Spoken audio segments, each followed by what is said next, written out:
like.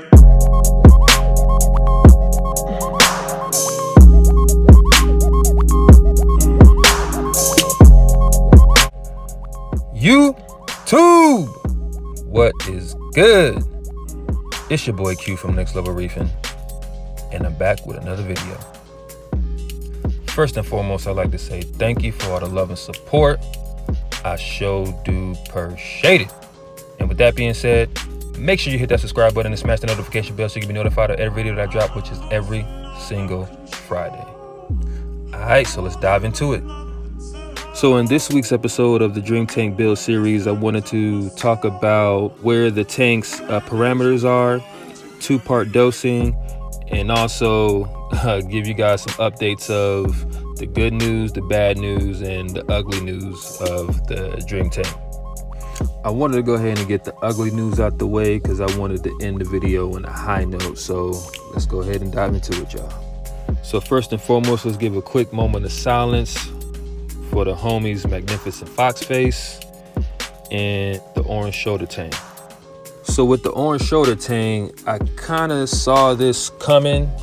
In one of the videos you guys saw, like the powder blue tang aggressively going towards the orange shoulder tang because they're, you know, similar in bodies, and of course it's a little smaller, and it was a new fish being introduced to the tank. And as you guys know, the powder blue is the bully because it also tried to go at Dory, the hippo tang, but you know, she survived, you know, she's thriving. But the shoulder tang, not so much. I thought it was doing okay. It was in there for about 2 weeks. One day I just saw it kind of like shriveled up like a prune. So obviously that means that it was very stressed. The powder blue was kind of like, it was kind of like one of those kids that'll like antagonize the older or younger brother, like without the parent seeing. That's basically what the powder blue was doing, because anytime I would look at the tank, they seemed fine. But that one day I kind of saw it kind of like chilling next to a pump side. So where the power heads are, the Ecotech MP40s are, it was chilling over there. And usually it like swims, you know, through the whole entirety of the tank. But you know, the last, like I said, day or two, it was chilling by that side, and it was chilling at the bottom, and it was just sitting there. So, you know, I already knew what time it was.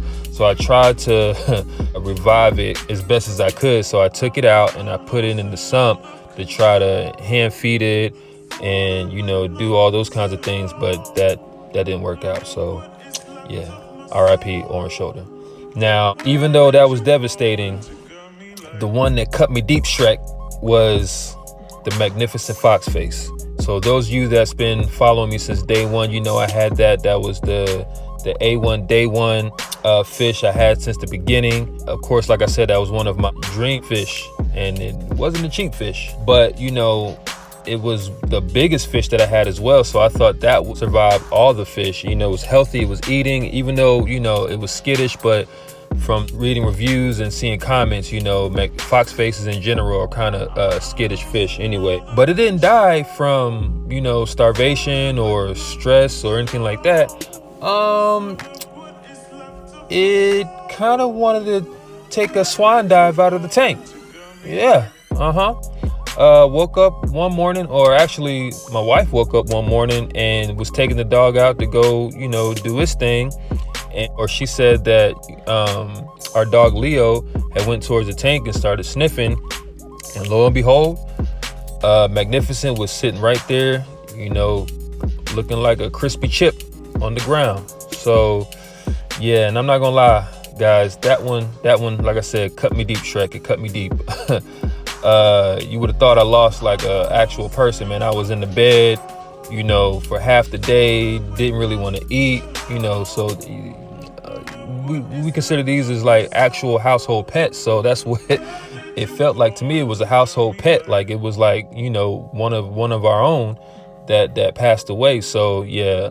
So the good news is I found a replacement for the shoulder tang. The LP or the LFS that I usually get my fish from actually had some on board. So I read up on the orange shoulder, but I'm still waiting for the Magnificent Fox Face. Even online, cats don't have that, you know, because of the whole pandemic. Some of the areas, they're not shipping overseas because of the whole thing. So I'm still waiting on that, and best believe once I see that a restock, I'm going to jump on it and get it first thing.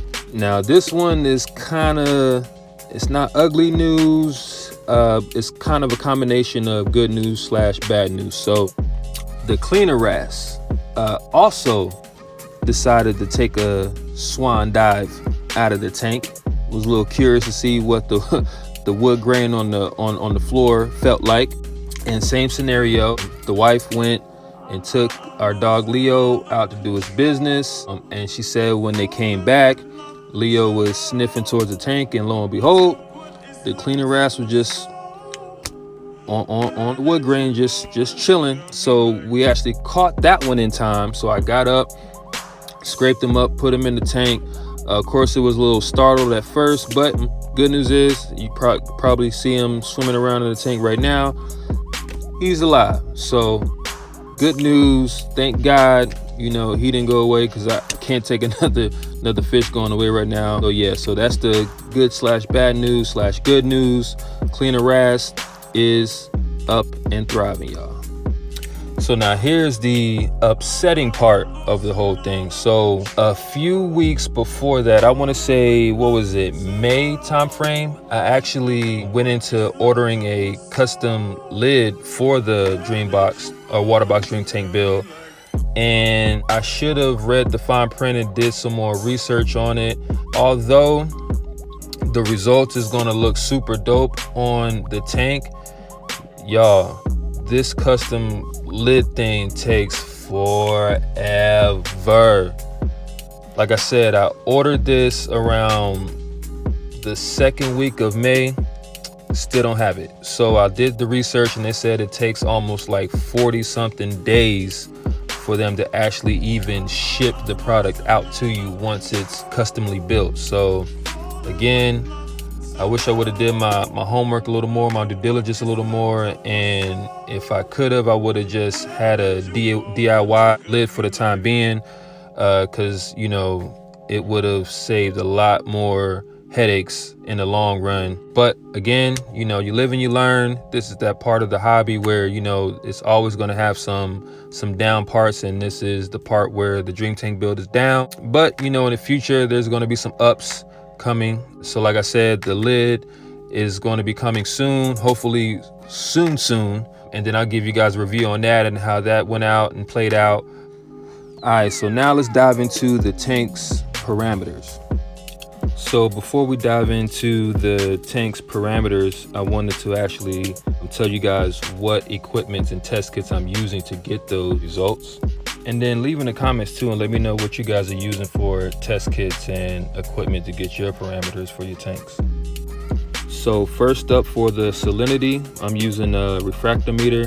It kind of looks similar to the BRS refractometers, but they all look the same. And for the ammonia and nitrite and nitrate, I'm using for now the API saltwater master test kit. And for the pH, I'm using the Milwaukee pH 600. For magnesium, I'm using the Red Sea Foundation Pro Test Kit. And then for the alkalinity / DKH and for calcium, I'm using the Hannah checkers. Now, the other important key is the salt that I use. So the salt that I use for the tank is the Core Pro Salt. And for their parameters, they say when your salinity is at 33 ppt, you should get the results of alkalinity 11.8 through 12.2, calcium at 430 to 450, and magnesium will be sitting at 1280 through 1340. Now, with that being said, after I did my test, after a few months, my pH was sitting at a 8.5. Phosphates is sitting at 0.46. DKH, which has been for the last few weeks, has been sitting at between 9.3 to 9.0. And calcium is sitting at 4.25, where the magnesium is sitting at a even 1300. And as for my salinity, I keep that at a 1.025. Now let's dive into two-part dosing. Now, with my 90-gallon tank that I used to have back in the day, I kind of was overly excited and ended up buying 2 BRS doser pumps, and I also bought their 2-part dosing kit that came with jugs, and I bought it in bulk, so I still had plenty of solution left. So I'm thinking about using that, and then also using those doser pumps, but probably in the future I wanted to upgrade into the Neptune's dose.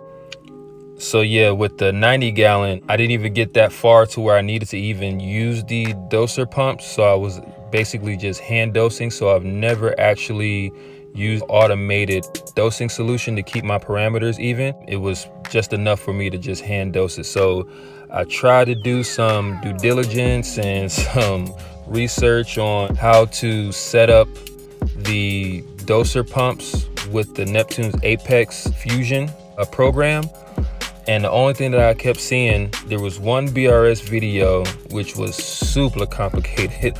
I'm gonna have to watch that video over and over and over again while I'm actually in Fusion to kind of get an idea, and probably use the pumps on the side and not actually put them in the tank, and then see how that test works out, because yeah, it was overly complicated. Leave a comment below, what doser pumps are you using? If you guys are using the Apex Fusion, or using any type of automated adapter for your tank, and what types of calcium, alkalinity, and magnesium 2-part kits, or if you're using Kalkwasser or vodka dosing, what are you guys using to keep your parameters up to par for your reef tank?